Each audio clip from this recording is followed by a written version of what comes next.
이해되는 게 뭐냐? 그 다음에 사건을 어떻게 이제 정리할 거냐? 또 정리되지 않을 때 어떠냐? 그 다음에 감정, 그 다음에 신체. 그렇게 해서 위에 하나, 둘, 셋, 네 가지고 전에 했을 때는 그냥 전체를 이해, 사건, 감정, 신체 이렇게 네 가지로 했는데 양식으로 만든 거는 네, 이렇게 세 부분과 나머지 하나 부분. 이 부분이 좀 독특한 부분이거든요. 그래서 이 이해 부분에 대해서 이렇게 정리를 해볼 수 있어요. 이해할 수 있는 내용은 자신에 대한 이해, 자신에 대해서 알게 됐다. 자신에 대한 이해, 타인에 대한 하나님, 사탄에 대한 이해, 이런 내용. 그래서 이해 내용이 자신에 대해서 알게 됐다. 또 타인에 대해서 알게 됐다. 하나님에 대해서 알게 됐다. 사탄에 대해서 알게 됐다. 그리고 이제 그게 자신의 뭐에 대해서 알게 됐느냐 하면 이렇게 정리할 수 있어요. 내 과거, 현재, 미래를 알게 됐다. 또 타인에 대해서는 타인의 악한 사람들, 도태한 사람들, 선을 추구하는 사람들 이렇게 세 가지로 구분해서 알게 됐다. 이렇게 말할 수 있겠어요. 그리고 이렇게 세 가지로 하면은 또 이제 타인에 대해서 알게 되고 하나님에 대한 이해는 소망 주신 하나님, 동행하시는 힘 주시는 성령님. 그래서 이것도 뭐에 대한 이해냐 하면은 성부, 성자, 성령에 대한. 왜냐하면 이 사역이 조금씩 다르거든요. 소망 주신 하나님, 동행하신 예수님, 힘 주신 성령님. 그래서 하나님, 예수님, 성령님, 성부, 성자, 성령에 대한 이해가 되겠고 사탄의 목적과 방법과 결과를 이해하면 사탄에 대한 이해도 알 수 있어요. 그래서 이렇게 정리되는 내용을 아는 것이 이해다. 여기에 들어가야 이해했습니다. 이렇게 될 수 있는 거지. 이게 아니고 이 이해로 설명할 수 있는 게 아니면은 그 왜 우리가 이제 대화하면서도 그렇게 말할 수 있잖아요. 이해됐습니까? 잘 설명이 됐나요? 그러면 학생들 같은 경우에도 예 하는 경우가 있어요. 사람과도 얘기할 때도 잘 알아들으셨죠? 다 이해하셨죠? 예.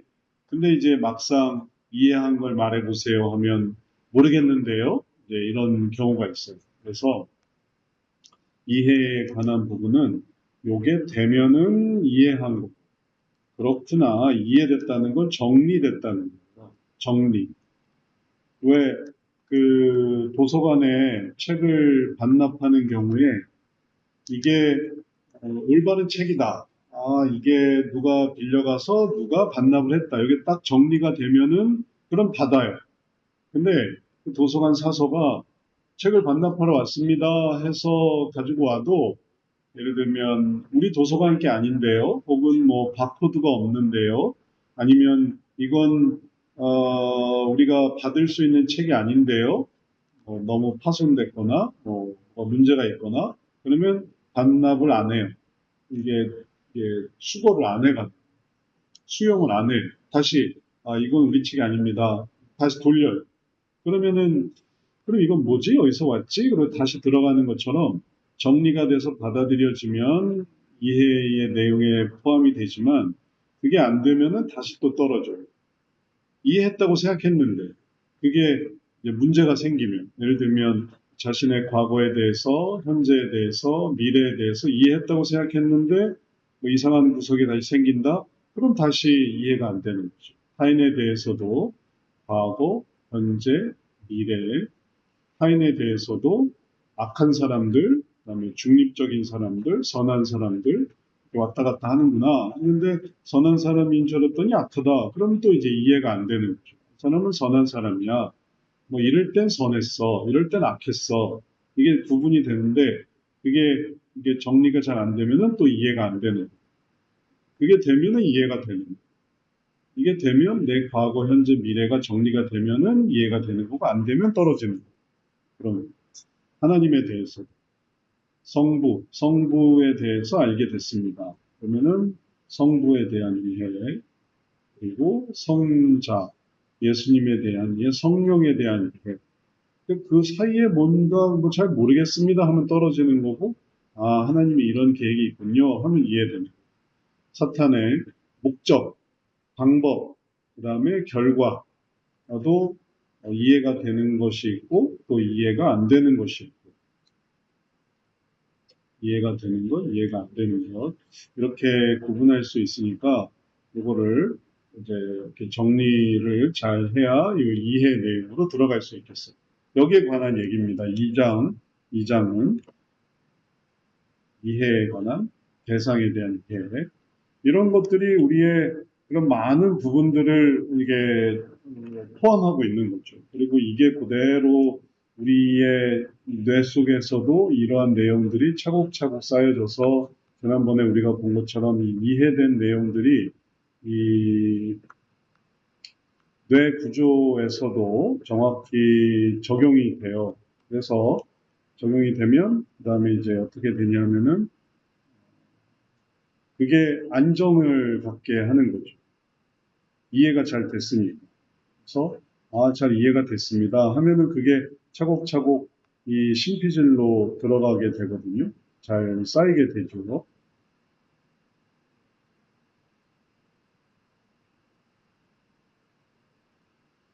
이렇게 이해된 이런 내용들이 전부 다 여기 신피질에 올라가서 그래서 삶을 이렇게 구성하는 안정감을 갖게 하는 거죠.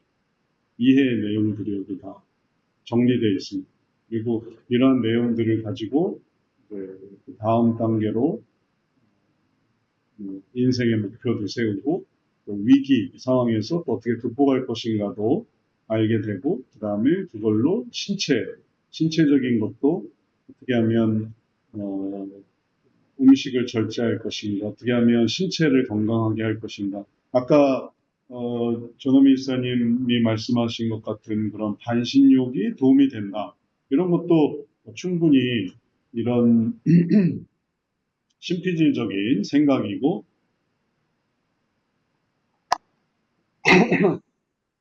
이해하기가 뭐 이렇게 어렵지 않은 거죠. 몸의 순환이 안 돼서 그런 것 같아. 그러면은 몸의 순환을 좀 시켜보자. 그러면 좀 더 이해를 풍성하게 하는 그런 과정이 되는 거죠. 이런 내용들을 계속 만들면은 이걸 쌓아가는 게 무궁무진해요. 인간의 뇌 중에서 이 대뇌 피질의 제일 바깥에 있는 이 신피질이라는 부분은 계속 쌓을 수 있는 부분이죠. 안 쌓을 수도 있죠. 그러니까 뇌를 얼마나 활용했는가, 사용했는가는 여기에 관한 여행도 많이 할 수 있죠. 많은 사람도 만날 수 있죠. 많은 일도 할 수 있죠. 그러면 경험이 풍성해지죠. 많은 시간 동안, 자기의 인생 동안. 일주일을 살아도 그렇게 많은 곳에 다니며 많은 사람을 만나며 많은 일을 하는 그런 사람들이 있어요. 그러면 신피질에 다 이게 차곡차곡 이게 쌓이게 되는 거죠. 이해가 되는 것들. 근데 이제 그런 경험이 없으면은 예를 들면 딱 만나는 사람만 만나고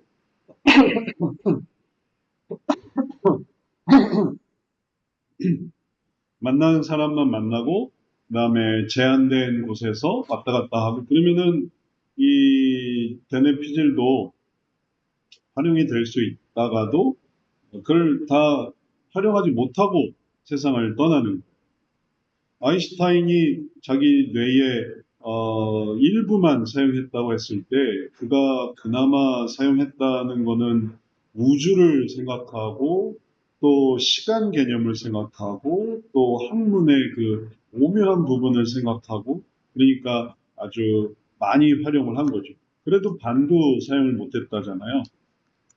아인슈타인도. 그러니까 그 뇌의 어떤 가능성은 많지만 우리가 그런 것들을 많이 활용하지 못하면은 또 부족함이 있을 수밖에 없고 그런 내용이 다 어디에 관한 거냐면은 이렇게 자신과 타인과 그 다음에 하나님과 사탄에 대한 이런 이해들이 이런 부분에 연결이 될 수 있겠습니다. 이제 그게 이제 첫 번째 우리가 이제 2장에서 우리가 이해 내용에서 다룬 내용이고 그 다음에 3장, 4장, 5장에서 이제 그 다음에 쭉 이어지는 게 경험 또는 사건. 그래서 경험이나 이 사건이나 이제 같은 말이거든요. 사건이나 경험이나 이걸 어떻게 이해할 것이냐. 그럼 이제 밑으로 들어가는 사건, 경험,